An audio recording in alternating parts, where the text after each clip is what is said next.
Field marshal Syed Asim Munir का दौरा अमरीका, आला सियासी और अस्करी क़यादत से मुलाकातें। ISPR के मुताबिक फील्ड मार्शल ने टिम्पा में अमरीकी सेंट्रल कमांड के सुबकदोश commander general Michael E Kurilla की रिटायरमेंट तकरीब और नए कमांडर एडमिरल ब्रैड कॉपर के चार्ज संभालने की तकरीब में शिरकत की।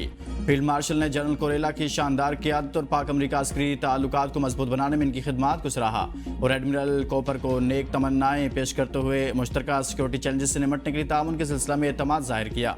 फील्ड मार्शल ने chairman joint chiefs of staff general Dan Caine से भी मुलाकात की, जिसमें बाहमी पेशावराना दिलचस्पी के उमूर पर तबादला ख्याल हुआ। फील्ड मार्शल ने जनरल डेन केन को दौरा पाकिस्तान की दावत भी दी। इस मौका पर दोस्त ममालिक के दिफाई सरबराहान से भी गैर रस्मी मुलाकातें हुई। फील्ड मार्शल ने पाकिस्तानी नयाद अमरीकी बरादरी के साथ इंटरेक्टिव सेशन में शिरकत की और पाकिस्तान के रोशन मुस्तकबिल पर एतमाद रखने और सरमायाकारी के फ़रोग में फ़ाल किरदार अदा करने पर जोर दिया। तारिकीन वतन ने पाकिस्तान की तरक्की और खुशहाली में भरपूर ताउन के आज़म का अयादा किया।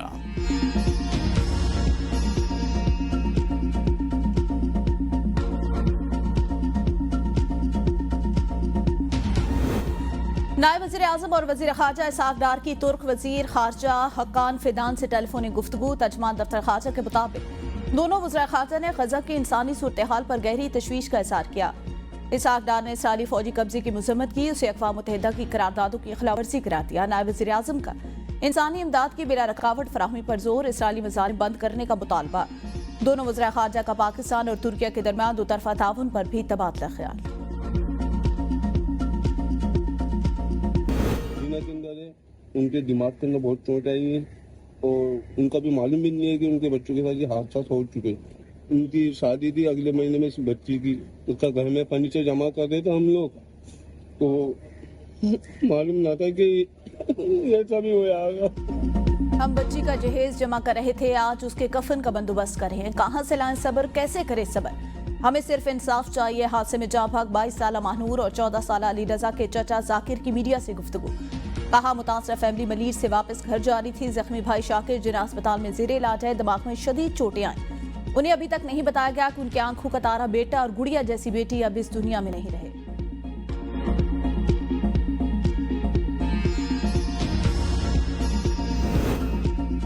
गाड़ियों को आग लगाने के खिलाफ डंपर ड्राइवर एसोसिएशन के एहतजाज। सुपर हाईवे सोहराब गोड से सड़क ट्रैफिक के लिए बंद, ट्रैफिक की रवानी शदीद मुतासिर। डंपर ड्राइवर एसोसिएशन ने नेशनल हाईवे भी ब्लॉक करने का ऐलान कर दिया। सदर डंपर एसोसिएशन हाजी लियाकत महसूद ने दावा किया कि हादसा टैंकर की टक्कर से हुआ और मुख्तलिफ अफराद ने डंपर्स को आग लगा दी। 7 डंपर्स जलाने की जिम्मेदारी सिंध हुकूमत पर आयद होती है। कराची राशिद मिनास रोड पर एहतजाज में शामिल शरपसंद की जानिब से शहरियों पर तशद्दुद। ABN न्यूज ने फुटेज हासिल कर ली। मोटरसाइकिल सवारों पर शरपसंद की जानिब से थप्पड़ और पत्थरों की बारिश की गई। मीडिया नुमाइंदों से कैमरा छीनने की कोशिश और धमकियां भी दी गई। मीडिया नुमाइंदों के साथ नाज़ेब अल्फाज का इस्तेमाल। गवर्नर सिंध का अमरान टिसोरी का डंपर हादसे में बहन भाई की मौत पर इज़हार अफसोस का। मुश्तिल शहरी कानून हाथ में लेने से गुरेज करें। सिंध हुकूमत हादसे के जिम्मेदार ड्राइवर को करार वाकई सजा दिलवाए और शहरियों की जान से खेलने वाली डंपर माफिया को लगाम दे। सवाल यह है कि जब सड़कें इंसानी जानों की कीमत निकलें और इंसाफ बरसों तक कागजों में दफन रहे तो गरीब और लाचार लोग अपनी चीख कहाँ ले जाएं।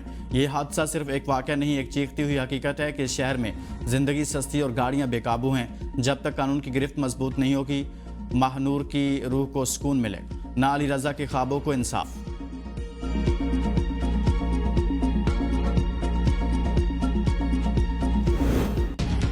बोलान के इलाके सुपरिटेंडेंट के करीब रेलवे ट्रैक पर धमाका। रेलवे हुकाम के मुताबिक धमाका उस वक्त हुआ जब जाफिर एक्सप्रेस गुजर रही थी। धमाके के बाद जाफिर एक्सप्रेस की 6 बोगियां पटड़ी से उतर गईं। कोई जख्मी नहीं हुआ।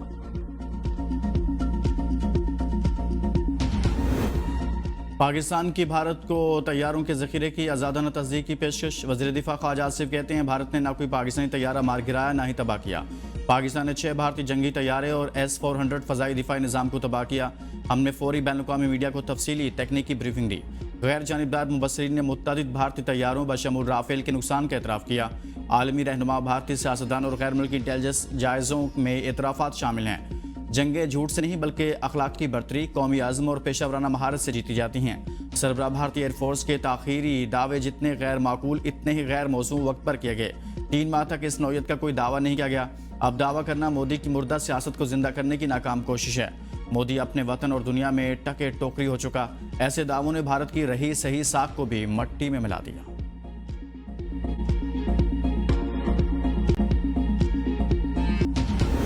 from where I left day before yesterday. PAF versus IF, 6-0. The PF's response has strengthened Pakistan's national security. Alhamdulillah. And it has even strengthened our commitment, the enduring commitment the PF has for stability and peace. पाक फ़ज़ाई ने जंग के फ़ौरन बाद भारतीय Rafale तैयारे गिराने की तफसीलात बता दी थी। Air vice marshal Aurangzeb Ahmed ने सबूतों के साथ बताया था कि पाक फ़ज़ाई ने जारहियत पर अहम भारतीय तनसीबात तबाह की, हमलावर तैयारे मार गिराए। पाकिस्तान एयरफोर्स को भारत पर 6-0 से कामयाबी मिली। भारत ने ब्राह्मोस मिसाइलों से हमला किया मगर हमने इनका रुख तब्दील कर दिया। एयर वाइस मार्शल का कहना था कि हम फ़ज़ा में राफेल तैयारों का पीछा कर रहे थे। इसके बाद ज़मीन पर S-400 सिस्टम पर हमारी खास तवज्जो थी। S-400 एयर डिफेंस सिस्टम को बोझ और आदमपुर मकामात पर निशाना बना गया। बानी पीटीआई ज़िमनी इलेक्शन के बाइकआउट के फैसले पर नजरसानी करें। शाह महमूद कुरैशी की वकला को बानी चेयरमैन तक पैगाम पहुंचाने की हिदायत। कहा सियासी मैदान खाली नहीं छोड़ना चाहिए। सियासी इंतकाम और जबर के बावजूद हमें ज़िमनी इलेक्शन में हिस्सा लेना चाहिए।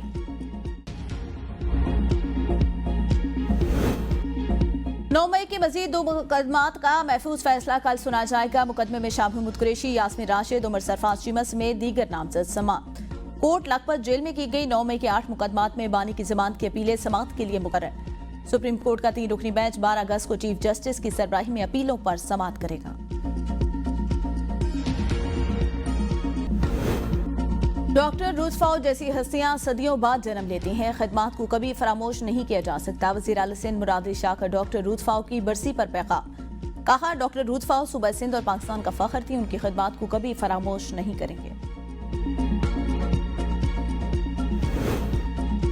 इस्लामाबाद एयरपोर्ट कल से 14 अगस्त तक सुबह 11 बजे दोपहर 1 बजे तक जबकि शाम 8 बजे से रात 10 बजे तक परवाज़ों की आमदोरफ्त के लिए बंद रहेगा।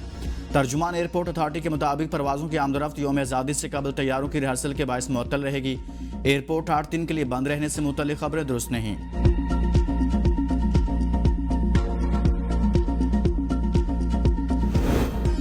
लकी मरवत के इलाके सराय नूरंग में घरेलू नाचाकी पर फायरिंग से खातून और बच्ची समेत 3 अफराद जाँ बहक, 3 खवातीन जख्मी। लाशों और जख्मियों को तहसील अस्पताल मुंतकिल कर दिया गया। आफजाबाद में घरेलू मुलाजिम मुबैना तशद्दुद से जाँ बहक, मुलजिमान ने तशद्दुद के बाद लाश छत पर फेंक दी। पुलिस ने बगैर पोस्टमार्टम लाश वरसा के हवाले कर दी। मौक़िफ़ अपनाया कि मुलाजिम ने जहरीली गोलियां खाकर खुदकुशी की। वरसा का वज़ीर आला और IG से नोटिस लेने का मुतालबा। रहीम यार खान में खानपुर सिटी फाटक पर अवाम एक्सप्रेस की 3 बोगियां पटड़ी से उतर गई। हादसे का शिकार बोगियों को ट्रेन से अलग कर दिया गया। रेलवे हुकाम के मुताबिक ट्रेन पेशावर से कराची आ रही थी। हादसे की वजह मालूम न हो सकी।